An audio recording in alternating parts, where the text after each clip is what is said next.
Ahoy hoy everyone, I'm Craig Williams, and on today's Universal show, I want to talk to you about a media event Universal invited me to, focusing on Minion Land as well as the food of Halloween Horror Nights 2023. Before I get started, I want to remind you this is brought to you by Dreams Unlimited Travel. If you like our content and you want to support us, book a vacation through Dreams Unlimited Travel. It costs you no extra money and you get the support of one of the awesome Dreams Unlimited Travel agents. So head over to dreamsunlimitedtravel.com today for a free, no obligation quote. Now, first off, I want to thank Universal for inviting me to the event. It happened on Thursday, August 10th. Right before the official grand opening of Minion Land, and also just hours before the very first Taste of Terror Halloween Horror Nights 2023 food event happening at Universal Orlando. So there was a lot of food because, of course, with Minion Land, you have Minion Cafe, which just debuted its brand new sign, which is beautiful. When it first opened, it was this flat, kind of cardboardish looking sign, but now it is in 3 dimensions. It's beautiful, really adds to that land. So the food at Minion Cafe, banana popcorn, freeze ray pops, sweet treat from Bake My Day, and then also all of the Halloween Horror Nights 2023 food samplings. Just so much food. And again, we were invited as part of a media event, so I'm going to try to toe the line here on what I'm actually reviewing, because we don't review things we don't pay for, as per our policy, but at the same time too, I have to find the right way to share, hey, would I get this again or not? So I'm going to try to handle it from that perspective and not just flat out tear anything apart, because it's not fair in that way. But a lot of food to talk about. Before I get to the food, I do want to talk about Villain-Con Minion Blast, the premier new attraction at Universal Studios Florida that is also spearheading Minion Land. Of course, Despicable Me Minion Mayhem still there. It's a wonderful attraction, but the new one is Villain-Con Minion Blast. A couple weeks back, Rhino and I shared our thoughts on its progress during the technical rehearsal period, and I will say I was pleasantly surprised to find out that a lot of the little issues that we had with the attraction seemed to be working a lot better. Maybe it's because the attraction, was opened for us very early in the morning, so it didn't have a lot of time to really start running into issues. But I feel like the version of the attraction that I experienced during the media event was as close to what they want it to be. And I'm going to try to keep my thoughts pretty succinct on this one, just because I don't want to get too all over the place with it. If you just want a little background of the attraction, it's basically an interactive blaster style attraction where you grab a blaster and you basically just start shooting every single thing on the screens that are in front of you. And different to most shooting attractions where you're riding on a ride vehicle, in this attraction you're actually just standing on a moving platform. I wish I was able to share videos of the attraction from the inside blaster style portion, but unfortunately, there's still no photos or video recording allowed during that portion, which makes it unfortunate because it's a lot easier to see it that way. And at least it keeps the surprise open for everyone to experience it for the first time themselves. But so the lag issues that we had before, those seem to have been resolved for the most part. It seemed like maybe there was just a minor lag, but not enough to completely distract from the gameplay. Everything felt like it was happening in very real time. It also felt like I was destroying objects that weren't necessarily being destroyed the first time around when I was experiencing the attraction, because there was a couple times where I would focus in on one specific object during the technical rehearsal phase and nothing would ever happen, even though it seemed like it should. And then sure enough, when I did it during the media event, everything seemed to be like open to destroy on the screens. So that felt like, you know, some little bits were working that might not have been working before. The biggest difference for me is I was able to finally use the app for the first time alongside with the attraction. And the app could not be easier to use. First off, you have to make sure you have the official Universal Orlando app. And then once you have it downloaded to your phone, if you didn't before, you basically just scroll down and eventually you'll see a little icon for Villain-Con Minion Blast that will take you to the gameplay portion, not necessarily the portion with the details about the ride and where you can find it, but the actual game portion of it. And once you're in the game portion with it, you are able to sync your phone and the app with the blaster that you pick up and you're using. You can change your username in there so that way you can, you know, name yourself as the villain you want to be. And as you are playing the game, you know, you'll see how much you're scoring on the blaster itself and you'll see your name on the blaster. But it will also end up tracking in the app as well too. And then what you can do is you can customize your blaster because they will, you know, you'll be able to set different elements that you've collected in the game that you want to use as the standard for your blaster. You can change what the secondary trigger will do. Like there's one of the two triggers on the gun will shoot out like bananas naturally, but you can also change that once you collect new objects inside the game. So that keeps it a little fresh so that you can keep changing how you're actually shooting your blaster.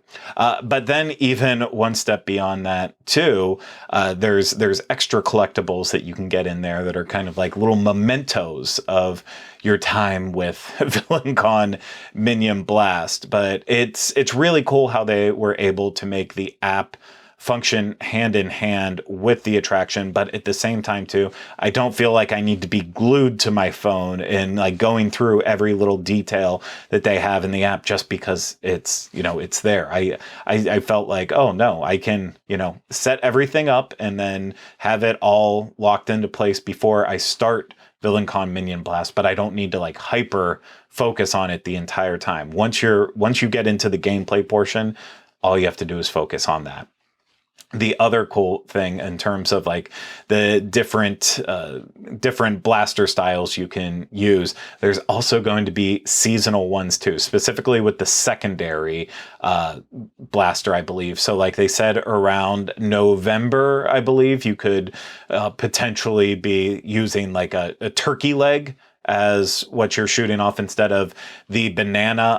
I think they said a pumpkin for Halloween time. In February during Mardi Gras, there would be Mardi Gras beads. So they're also keeping it a seasonal attraction where you can experience something at least a little bit different depending on what month you visit. And I like that. It shows that this attraction can be updated as it continues on in the future. And that's a great thing for it. So I walked away from the media event thinking that Villain-Con Minion Blast was a little bit better than it was during technical rehearsal. But the main thing I found that was very annoying is basically if you don't have a backpack, but you have things on you, you're kind of in trouble because while the guns aren't super heavy, they obviously do have a little heft to them. And like, I didn't come with a backpack or any sort of bag yesterday. So I basically had to not only hold the gun, but I also had to hold my camera both at the same time. And it made it very, very difficult to actually play the game how it was intended. So if you're carrying, you know, a cup, one of the souvenir bottles, anything extra in your hands is going to distract away from playing the game. And obviously, you know, they'd say, we recommend that you leave it with a non-rider because it's going to be a lot more difficult. But I mean, that's not always going to be an option for you. So if you didn't usually come to Universal with a bag and you know Villain-Con Minion Blast is on your list, I would maybe consider having a bag for an attraction like that, just in case you have things you need to hold on to. But, you know, you don't want to rent a locker or something. Being able to throw it in a bag, throw it over your shoulder, that's a lot simpler. But if you have to hold something and play the attraction at the same time, it's not great. But I also know, like, you can't really set up a locker system for it when you don't necessarily need it. And also too, it's winding on a moving walkway. You can't just set your stuff down. You can't really place it in any basket somewhere and have it travel with you. It's one of the things that I think isn't really designed well with it. But if you have a bag, or someone who's not riding, it makes it not a problem. But yeah, it just kind of gets annoying having to hold two things at the same time. That's it for Minion Land. You know, it's been open in technical rehearsal. As of this release, it is officially opened for everyone, and it had its grand opening. So congratulations to everyone working inside Minion Land. I hope you're proud of it. It's beautiful, and there's a lot of great aspects of it. So again, congratulations. But let's move on to the Food of Halloween Horror Nights 2023. The Taste of Terror event is something that we discussed on a previous episode of the Universal show, and basically it's a hard ticket event happening on select nights, focusing on the food and drinks of Halloween Horror Nights 2023. The first night of it was August 10th, but there are still select nights available on August 12th, 13th, 18th, 19th, 25th, and 26th. Not going into September, because obviously once Halloween Horror Nights starts, you don't need to get a taste of the terror, but the event is a way to be the first to sample some of the food and drinks that you'll find at Halloween Horror Nights, but also too, it's a way for people who might want to try the food and beverage of Halloween Horror Nights, give them the opportunity to do so, but without the scares involved. So some people are even too afraid to walk through scare zones because there's just too much happening. So if you always wanted to try the HHN food without the scares, this is a way to do it. The price dropped on it a little bit from when it originally was announced. The new price of it right now is $135.99 plus tax, but you get some extras included in that. All the food and drinks are included with it, including alcoholic drinks if you're 21 and over. There's also, you get one of the Coca-Cola Freestyle cups for this year. They're promising a Blinky cup, but I will say when we were there for the media preview, they were only showcasing just a normal plastic cup, not a Blinky cup. Anyways, in terms of the food, they tried to showcase food from some of the different houses, food that was inspired by the houses. That included The Last of Us, Chucky, that included Yeti as well. You know, most of the houses I felt like were trying to be showcased at this event. So rather than go through the list of absolutely everything, I'm gonna end up hitting everything anyway. So I don't know why I'm saying it like that, but I'm gonna kind of break it down into three categories: what I'd try again, then also what I'd maybe try again, and finally what I don't want to try again, but will probably have to try it again, just because of Rhino and or Erica. So first off, the main thing that I would try again is the Left Behind ravioli. And this is, of course, inspired by The Last of Us. It's mini cheese ravioli with marinara, truffle cream, and tempura fried enoki mushrooms. So, getting the mushrooms in there, getting in with the theme of The Last of Us. I also love that it came in this can that was basically like rations that you would expect with The Last of Us. And, you look in a can and see ravioli and immediately your mind goes to Chef Boyardee, but that's not what this was. It definitely felt like, it didn't feel like the freshest made ravioli that you would ever have, but it definitely was a way big step above canned ravioli, and the flavor of that canned sauce So it is one that I would absolutely try again. And I don't know what the portion size will be like at the event, but during the media event, it was 5 raviolis inside the can. Didn't even like make it all the way up to halfway up the can, but it still was like too much ravioli. So this one could be like a solid deal for the portion, depending on what the price is, because they might add a premium for the can. Another one I'd try again was the mutilated pork loin. I believe this was from the Chucky booth, or one of the Chucky booths. It's slow smoked applewood bacon wrapped pork loin, roasted root hash with fig and pear, and red wine demi with assorted rolls. So this one might feel weird eating at the event, but in terms of like the media event, the flavors were all there where you wanted. I mean, a bacon wrapped pork loin, what more could you ask for? And then the vegetables that were served with it, you know, it felt like it was refreshing, because it's not the easiest thing to find fresh vegetables in a theme park, let alone as part of, you know, an event like Halloween Horror Nights. So I would definitely try this one again based on like what I was seeing other people that might get it during the event. If the portion size looked similar to what we had at the media event, or, you know, if it looks appealing, I might try it again because the flavors were there. I just don't know how it would work being served at Halloween Horror Nights, but I'll find out. Another one that seems very strange to me that it worked well, but it might not be popular at the event, was the fall harvest salad. It's basically arugula, roasted sweet potato, roasted corn, golden apple, cherry tomatoes, candied walnuts, roasted pumpkin seeds with an apple pumpkin vinaigrette.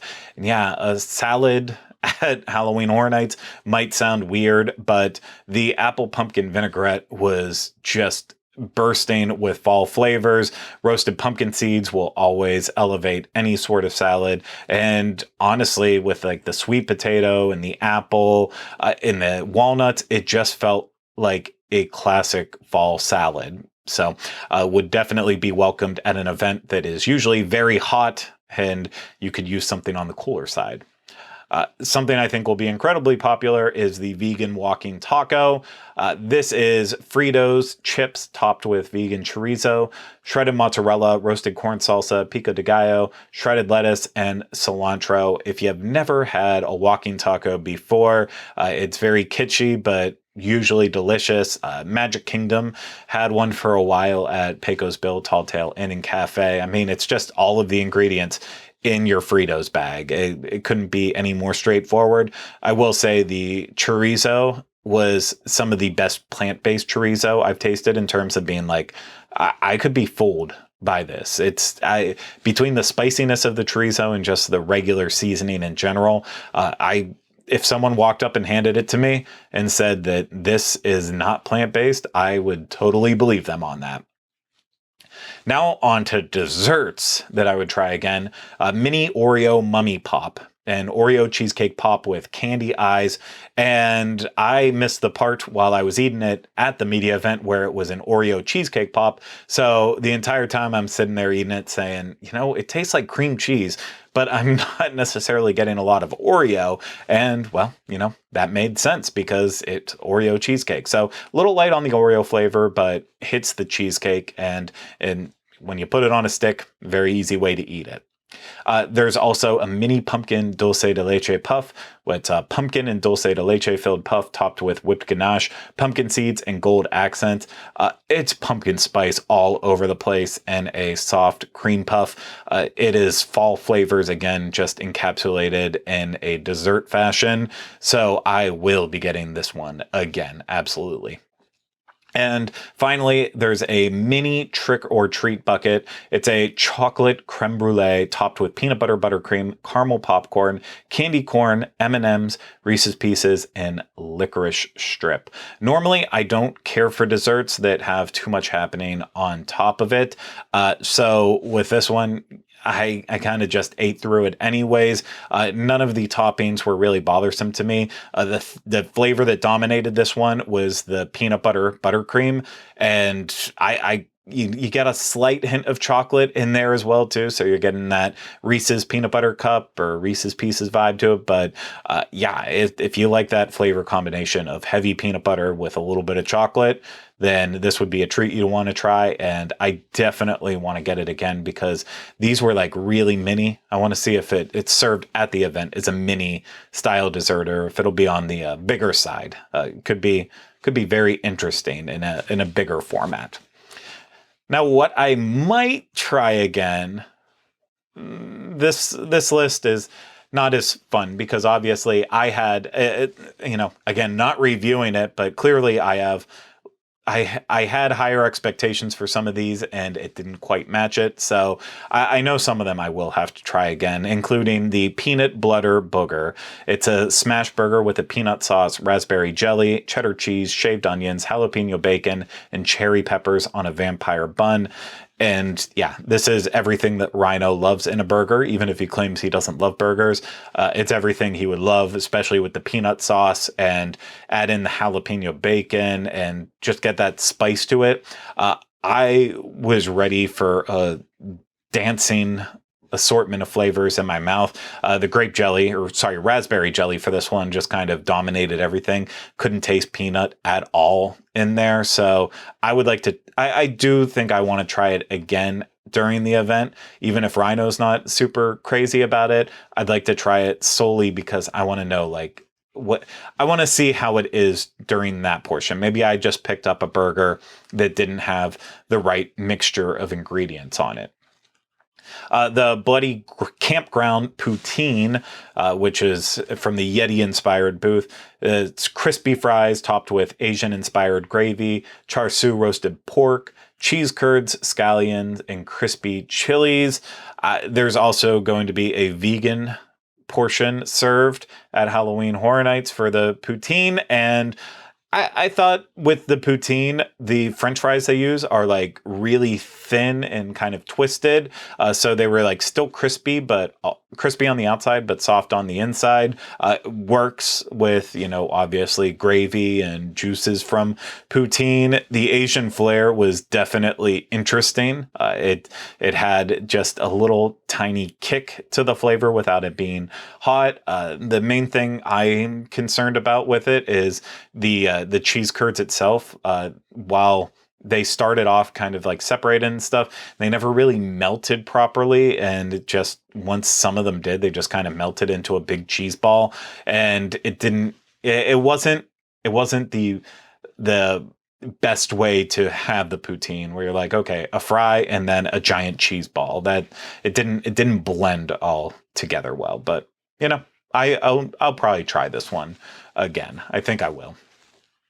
Then one of the drinks that I would try again, the Tinseltown Torment. It's an Old Forester bourbon and cherry brandy with orange and cranberry juices, chocolate and cherry syrups, and orange bitters. I obviously love bourbon, so does Rhino. I was expecting this to be super sweet. It really wasn't. As much of the juices and syrups were in there, as much as there was a lot of them in there, the bitters actually helped to balance it out. So it's a bourbon drink I would probably try again. But usually at Halloween Horror Nights, I'm sticking to beer as well as beer, because it's pumpkin beer season. That's what I'm gonna have. Not the cocktails. I'll try them every once in a while, but usually I don't go for that. Now, the ones that I don't want to ever have again, but will probably still have to get them again because of Rhino in particular, the fried till the end chicken from the Chucky booth. Fried popcorn chicken tossed in Nashville hot sauce, drizzled with ranch, topped with scallions and chili threads. There should be nothing wrong with popcorn chicken. I feel like it's one of those lunchroom style meals that you've had for the longest times. Popcorn chicken is popcorn chicken. For this, it just came down to the Nashville hot sauce, which, I mean, I've had Universal's Nashville hot sauce before and haven't minded it. It just, something, maybe it was my taste buds during the media event didn't quite click with it. So the first time in my life that I ever turned down eating an entire bowl of popcorn chicken. So there's a first time for everything. Then at the Stranger Things inspired booth, a Surfer Boy Hawaiian French bread pizza. It's a French bread style pizza with crispy spam, pineapple chutney, jalapeno, scallions, and mozzarella. There's also a vegan option available with vegan sausage crumble and vegan mozzarella. Hawaiian pizza is one of my favorite pizzas of all time. I will order it with any other like-minded individuals. I know some people out there hate it. This one, again, I'm like towing the line of reviewing it, but I feel like I have to in this situation. I did not think this was very good. It had nothing to do with the French bread as the base of the pizza. I mean, it did make it extra bready, which I have to be in the mood for a pizza with extra bread like that. And if I want a pizza like that, hopefully it would be like a Detroit style, where it's a higher quality of bread. So didn't much care for the base with this, but also too, it just kind of was bland overall. Like with crispy spam on there, you expect it to be salty. With the pineapple chutney, you expect a like nice hit of sweetness to it. With jalapeno, you want a little bit of spicy. It just didn't really have any of that. It just kind of had a weird aftertaste to it. And then with the vegan one, it actually tasted a lot like kind of chili on a piece of French bread. And so that was also a bit of a like messing with your mind. It just didn't really click for me in the moment. Nor did, well, I don't know where to put the drink that was being served at the Surfer Boy pizza booth. There was the Surfer Boy Tropical Dream Punch with Cruzan rum, orange, pineapple, lime, passion fruit, and grapefruit juice with vanilla bean. It was full of tropical flavors. It wasn't aggressively sweet. It definitely was sweet. I think the rum and the vanilla bean helped to calm it all down a little bit, as well as like the tartness from the grapefruit juice. So I don't know. Maybe I would try it again if I was in the right mindset in the moment. It definitely is not as bad as some of the other drinks that Universal has served over the years at their special events. And then finally, a couple of the desserts that did not stack up against the other ones that I had. The Hellfire mini cake was a layered chocolate cake with mango cayenne filling, topped with a chocolate guitar. This one wins the award for some of the best presentation available. I like the little chocolate guitar on it was great. The bats were great. The color scheme just fit the Hellfire Club perfectly from Stranger Things 4. It all worked in that way. The only problem with it is, again, this is my taste, not other people's, but I do not care for the taste of chocolate mixed with any sort of fruit, let alone mixing with mango. Even though it did have the cayenne filling in it, there wasn't any spiciness to it from what I had. So it just, again, it did not work for me, but I could have expected that going into it. Then also a Bloody Snowball, which is a chocolate cake with marshmallow buttercream and coconut. And this is kind of the exact same as with the Hellfire mini cake. I don't like shredded coconut on desserts. It just usually gives me those weird mouth feels. You know, I was okay with it with the Jurassic Park churro because it all worked with the same texture. But on this, when you're mixing the cake and the coconut like a classic Snowball, it just doesn't work for me. Presentation, outstanding again. You know, the white of the coconut then spattered with blood, very creative, but ultimately for my taste, it's something that I hope I don't have to try again. Then the last thing that I want to talk about, I would have put it in the first category, something I'm excited to try again, is it's a coffee drink that is alcoholic, but for some reason it's the only thing I didn't take a picture of the actual description. So I can't really say what it was. I know it was also part of the Last of Us booth. So you'll be able to find it there, and it was coffee with some added liqueur. There was a sweetness to it, but at the same time too, like it served as if it's black coffee. So like, you expect it to be bitter. It wasn't. It was smooth. It was the nice blend of, hey, I want I want a little kick of alcohol, but also I need a little jolt of coffee all in one. So it's a drink I will be trying again for sure. And the last thing I want to comment on, which I wish we would have had the chance to try, but unfortunately it wasn't available, but there's actually going to be a specialty canned cocktail that will be served exclusively at Halloween Horror Nights. The cocktail is called Orange Death, and it's made in partnership with Claffey's Cocktails.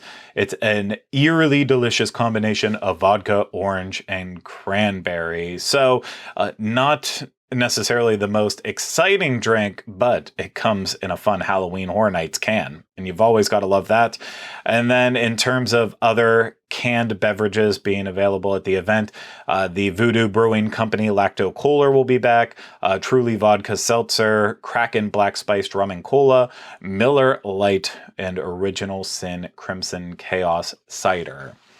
This event really got me excited for Halloween Horror Nights 2023 food and drinks. I cannot wait for the event to start. I know there's going to be so many different food items that I haven't even tried yet. Hopefully, I'll be able to try everything I want this year. And hopefully some fall or autumn weather will come along with Halloween Horror Nights when it kicks off on September 1st, because right now Florida is just brutally hot and I want that cooler weather.